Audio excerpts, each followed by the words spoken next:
An old woman was humiliated during the reading of a will until she was named as the sole heir. That old woman in worn-out clothes isn't worth the air she breathes, whispered the elegant daughter-in-law of the deceased billionaire, as she watched Mary enter the lawyer's office, completely unaware that within an hour, the insignificant lady would be the new owner of $500 million in the entire empire the family had always considered exclusively theirs. Be sure to subscribe and let me know where you're watching from in the comments. Mary Thompson, at 78 years old, seemed out of place in the sophisticated environment of Goldstein and Associates law firm, located in Manhattan's financial district. Her faded floral dress and worn synthetic leather handbag contrasted dramatically with the impeccable suits and designer accessories displayed by the others present. Her gray hair was carefully tied in a simple bun, and her gnarled hands, marked by decades of hard work, rested on her lap. The lawyer, Dr. Jonathan Goldstein, a middle-aged man with gold-rimmed glasses and an eternally bored expression, looked at his watch for the third time in 5 minutes, seemingly irritated by the delay of the last guests for the reading of Harold Pierce's will, a pharmaceutical industry magnate who had passed away the previous week. When the door finally opened, revealing the last members of the Pierce family, Mary discreetly straightened her posture in her chair, observing the dramatic entrance of Elizabeth Pierce, the deceased's daughter-in-law, and her 2 adult children, Connor and Melissa. "What is this woman doing here?" Elizabeth Pierce asked the lawyer loudly, not bothering to disguise her disdain as she pointed to Mary. Her designer high heels clicked against the marble floor as she made her way to her chair, casting disapproving glances at the elderly woman. Mrs. Thompson was included in the list of beneficiaries by Mr. Pierce. The lawyer responded professionally, although he also seemed perplexed by the lady's presence. "She was probably the cleaning lady," Connor whispered to his sister, loud enough for everyone in the room to hear. "Dad always had a soft spot for the staff." Melissa laughed indiscreetly. "She must have cleaned his bathroom once, and he was impressed." Mary kept her eyes down, her slightly trembling hands the only indication of the discomfort she felt in the face of the cruel comments. Beside her, an empty chair seemed to amplify her loneliness in that hostile environment. Elizabeth analyzed Mary from head to toe with evident contempt. "I hope this doesn't take much of our time. I have a charity lunch in an hour," she said, adjusting her diamond bracelet. While the lawyer organized his documents, Mary allowed herself a brief journey to the past. She had met Harold Pierce more than 50 years ago when they were both young and full of dreams. She had been his first girlfriend before their paths separated due to life circumstances. Harold went to Harvard on a scholarship, while Mary remained in her small town to care for her ill mother. Years later, when they accidentally met again, Harold was already married to his first wife, Catherine, and building his pharmaceutical empire. The reunion, though brief, rekindled a friendship that remained discreet for decades. They exchanged occasional letters, and after Catherine's death 5 years ago, they met a few times for conversations about the past and the path their lives had taken. Mary never mentioned these meetings to anyone. To the world, she was just the widowed lady who worked as a librarian and lived in a modest apartment in Queens. No one needed to know that the powerful Harold Pierce had once asked for her hand in marriage, or that they maintained a correspondence over decades. "Before we begin the formal reading of the will," announced Dr. Goldstein, "I would like to inform you that Mr. Pierce left specific instructions about the order and manner in which his wishes should be communicated." Elizabeth rolled her eyes, impatient. Typical of Harold, always with his sense of drama, even after death. "Can we simply skip to the part where we know how much each one will receive?" asked Connor, playing with the keys to his Porsche. "I have appointments this afternoon." Mary remained silent, observing the family with a serene expression that masked her thoughts. "As you wish," the lawyer responded coldly, adjusting his glasses. We will start with the minor legacies before proceeding to the main beneficiaries. For almost an hour, the lawyer detailed small legacies for longtime employees, charities, and a few friends. With each new name mentioned, the irritation of the Pierce family grew visibly. And for Mary Thompson, the lawyer finally said, causing a sudden silence in the room, Harold Pierce leaves the amount of $5,000 as a thank you for her friendship over the years. Elizabeth let out a disdainful laugh. 5,000? Is that why we're wasting our time with her here? For handouts? Probably more money than she's ever seen in her life, commented Melissa, not bothering to lower her voice. Mary accepted the envelope that the lawyer handed her with a polite thank you, ignoring the malicious comments. Her dignity seemed to grow in contrast to the pettiness shown by the others. Well, that concludes her participation, said Elizabeth, making a dismissive gesture with her hand. Now we can move on to the important family matters. Dr. Goldstein cleared his throat, seeming uncomfortable. Actually, there are more instructions related to Mrs. Thompson. What? Asked Elizabeth, her tone now more alert and less bored. Mr. Pierce left a sealed letter that must be read aloud at this moment, with everyone present, explained the lawyer, removing a sealed envelope from his briefcase. Connor and Melissa exchanged confused looks, while Elizabeth narrowed her eyes with suspicion. The lawyer opened the envelope and began to read. If you are reading this letter, it means my time has come. Before we proceed with the distribution of the main assets, there is a story that needs to be told. A story about loyalty, love, and second chances. Mary felt her heart race as the lawyer continued. Mary Thompson is not just an old friend. She was my first true love, the woman I asked to marry before I even entered Harvard. Life circumstances separated us, but fate brought us back together in the last years of my life. Elizabeth turned pale, while Connor and Melissa looked at Mary with expressions of shock. After Catherine's death, I rediscovered in Mary the companion that time and destiny had denied me. For the past 2 years, we have met regularly, sharing memories and creating new ones.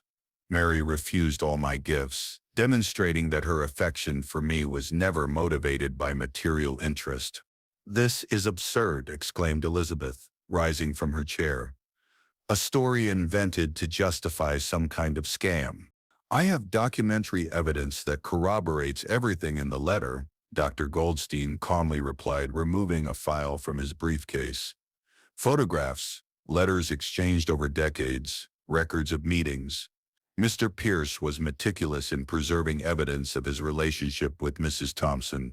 Connor looked at Mary with a mixture of anger and confusion. So, what were you exactly?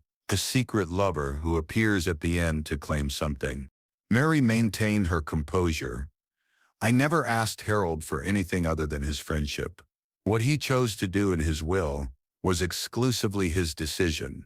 Melissa, who until then had seemed amused by the situation, began to show concern.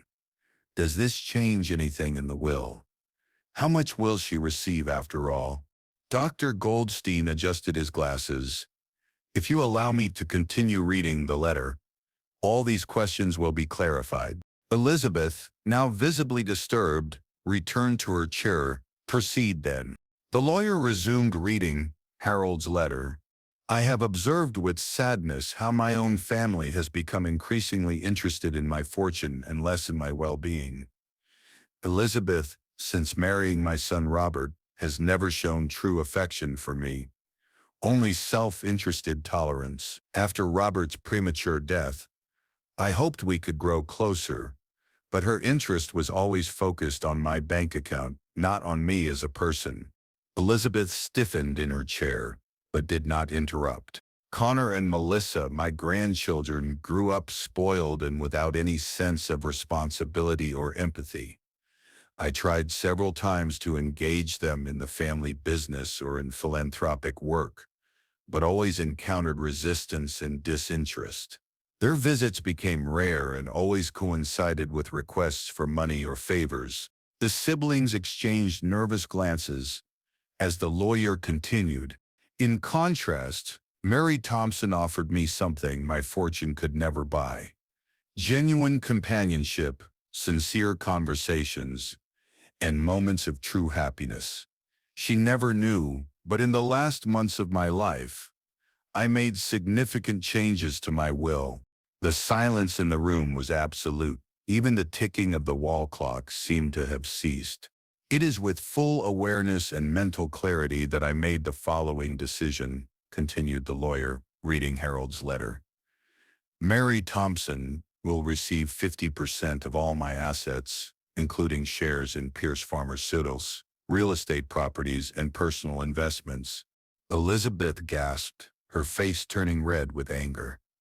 Connor dropped his car keys, while Melissa covered her mouth with her hands in shock. The other 40% will be transferred to the Pierce Foundation, which will be restructured with Mary Thompson as the chairman of the board. This foundation shall focus on providing affordable medications for underprivileged communities and scholarships for promising students from humble backgrounds. The lawyer paused before continuing. The remaining 10% will be divided among Elizabeth, Connor, and Melissa on the condition that they work at the Pierce Foundation for at least 5 years, demonstrating commitment to social causes and the ability to manage resources responsibly. Should they refuse this condition, their share will automatically be incorporated into the foundation's assets. Mary looked at her hands, visibly uncomfortable with the sudden attention and the magnitude of what was being revealed. "This is an outrage," shouted Elizabeth, standing up again. "We will contest this will all the way to the last court. This woman obviously manipulated a vulnerable, elderly man." Connor, red with anger, pointed at Mary. "You won't get away with this. We are his family." Melissa, more calculating, studied Mary with a new look. "There must be some mistake. How can we know that this woman is really who she claims to be?" Dr. Goldstein intervened firmly. Mr. Pierce anticipated these reactions and took measures to ensure his wishes would be respected. In addition to mental health examinations conducted before the changes to the will, he extensively documented his reasons and motivations. "I have here medical reports, video testimonials, and all the necessary legal documentation." Mary finally raised her eyes, her serene gaze contrasting with the emotional chaos of the other people present. "I didn't know any of this," she said calmly. "Harold never mentioned changes to his will during our conversations." "Liar," accused Elizabeth. "You planned this the whole time." "There's one more thing," interrupted Dr. Goldstein, removing another envelope from his briefcase. "Mr. Pierce left instructions for this dossier to be revealed only if his family contested his testamentary dispositions." The lawyer opened the envelope and spread its contents on the table. Photographs, reports from private investigators, and bank statements. Mr. Pierce hired investigators over the last 3 years to monitor his family's activities, explained the lawyer. "Elizabeth, we have evidence here of your meetings with Charles Hemsworth, one of Pierce Pharmaceuticals' main competitors, with whom you shared confidential company information." Elizabeth instantly turned pale. "Connor, these are receipts for excessive expenses on the company account, including extravagant parties recorded as business meetings and personal purchases classified as office supplies." Connor sank into his chair, suddenly interested in studying the carpet pattern. "Melissa, here are records of your attempts to access your grandfather's personal accounts while he was hospitalized last year." Melissa looked away, unable to sustain the accusatory glances that now turned toward her. "Mr. Pierce decided not to take legal action against you during his lifetime, hoping you might change. This dossier will remain confidential, provided you accept the terms of the will without contestations." A heavy silence took over the room. The Pierce family, a few minutes ago so arrogant and vocal, now remained mute in the face of evidence of their own transgressions. Mary observed the scene with an expression of sadness, not triumph. Harold knew all this. Yes, Mrs. Thompson, confirmed the lawyer. He hoped until the end that his family would show some remorse or genuine change in behavior. Elizabeth, partially recomposing herself, tried a new approach. Mary, Mrs. Thompson, surely we can reach some agreement that is more balanced for everyone. After all, we are Harold's family and you, well, just a recent friend. Mary looked directly at Elizabeth for the first time. I'm not interested in negotiations, Mrs. Pierce. I will honor Harold's will as he expressed it. If that means taking on responsibilities at the foundation and the company, I will do the best job possible. You don't have the experience to manage a pharmaceutical corporation, argued Connor, desperate. Mary smiled slightly. Perhaps you don't know, but before I retired as a librarian, I worked for 30 years in the research department at Columbia University, specializing in scientific documentation and pharmaceutical patents. Harold and I frequently discussed his company's research strategies. The surprised looks confirmed that no one there had bothered to investigate who Mary Thompson really was. Allow me to properly introduce Mrs. Thompson, intervened Dr. Goldstein, pulling another document from his briefcase. Dr. Mary Thompson, Ph.D. in biochemistry from Cornell University, author of 3 books on ethics in pharmaceutical research, and anonymous consultant for various strategic decisions made by Pierce Pharmaceuticals over the last 5 years. The revelation made Connor choke on his own saliva, while Melissa's eyes widened in shock. Mary opted for a simple life after her retirement, but her knowledge and experience were invaluable to Harold, especially in decisions related to research on medications for rare diseases, a project she will oversee at the foundation. Elizabeth, completely defeated, let herself fall into her chair. Why hide all this? Why the charade? Mary adjusted her simple glasses. There was never a charade, Mrs. Pierce. I live according to my values. Academic titles and professional recognition don't define who I am. Harold understood that, even when our paths separated so many years ago. After a few moments of reflective silence, Mary turned to the lawyer. Dr. Goldstein, I would like to propose an alteration to the terms, if legally possible. The lawyer seemed surprised. What kind of alteration, Dr. Thompson? Mary looked at each member of the Pierce family before explaining. First, I accept the presidency of the Pierce Foundation as determined by Harold. Second, regarding the company's shares, I would like 25% of the 50% that were left to me to be placed in a trust fund for Connor and Melissa, to be gradually released as they demonstrate genuine competence and commitment to the values that Harold cherished. Connor and Melissa exchanged confused looks, clearly not expecting any concession. As for the mansion and other personal properties, Elizabeth can keep her current residence. I have no interest in evicting her. I prefer to focus on aspects of the inheritance that will allow me to continue Harold's scientific and philanthropic legacy. Elizabeth studied Mary with suspicion. Why would you do this? What do you gain with this generosity? Mary smiled serenely. It's not about gaining, Mrs. Pierce. Harold believed in second chances, as do I. You are his family, and he never stopped hoping that you could become the people he knew you could be. The weeks following the reading of the will were marked by intense negotiations and adjustments. Against all expectations, Elizabeth, Connor, and Melissa accepted Mary's proposal, perhaps realizing it was a better offer than they deserved.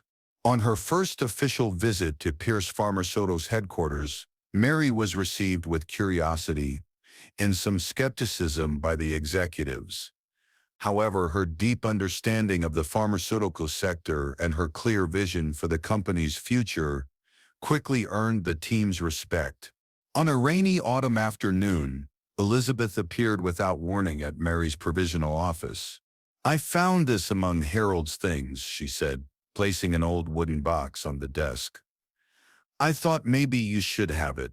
Mary opened the box carefully, revealing dozens of letters yellowed with time, all written by her to Harold over decades. "You really loved him," observed Elizabeth, not as a question but as a reluctant realization. "Yes," Mary responded simply, "and he loved you too, in his way. I hope one day you can understand that." Before leaving, Elizabeth hesitated at the door. "That project for affordable medications for underprivileged communities seems interesting. Perhaps I could learn more about it." Mary smiled, recognizing the small but significant step those words represented. "I'd be happy to share the details with you, Elizabeth. How about coffee next week?" 1 year after the reading of the will, the Pierce Foundation inaugurated its first research center, dedicated exclusively to neglected diseases that primarily affected low-income populations. Mary, maintaining her modest lifestyle despite her considerable fortune, personally supervised the scholarship program that had already benefited dozens of promising young people from humble backgrounds. To the surprise of many, Connor had dedicated himself to the company's social responsibility department, demonstrating an unexpected aptitude for connecting community needs with innovative pharmaceutical solutions. Melissa, applying her talent for public relations, had become the foundation's spokesperson, transforming her former manipulation skills into effective persuasion for noble causes. Even Elizabeth, initially the most resistant to change, had found purpose as coordinator of international partnerships, using her social contacts to open doors for humanitarian projects. In a discreet ceremony at the cemetery where Harold was buried, Mary placed fresh flowers on his grave accompanied by Elizabeth, Connor, and Melissa. "He would be proud," said Elizabeth, surprising everyone with the sincerity in her voice. "Not just of what we've done with the company and the foundation, but of how you transformed our family, Mary." Mary smiled, her eyes shining with unshed tears. "Harold always believed that a person's true value isn't in what they possess, but in the positive impact they cause in others' lives. This is the legacy we now share, all of us."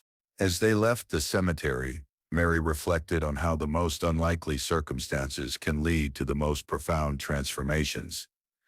The will that initially seemed an instrument of division had become, in the right hands, a tool for redemption and unity. The true treasure, Mary concluded, was not the material fortune that Harold had left, but the opportunity to correct mistakes, to offer second chances, and to build bridges over abysses that seemed insurmountable. And in this aspect, all of them, Mary, Elizabeth, Connor, and Melissa, had become truly rich. If you've come this far and this story has touched your heart, I invite you to keep this faith alive with us by subscribing to the channel and activating the notification bell so you don't miss any stories that touch the soul. And if this story has moved you, give it a like so we can continue sharing more stories like this one, made with all our hearts. Until next time.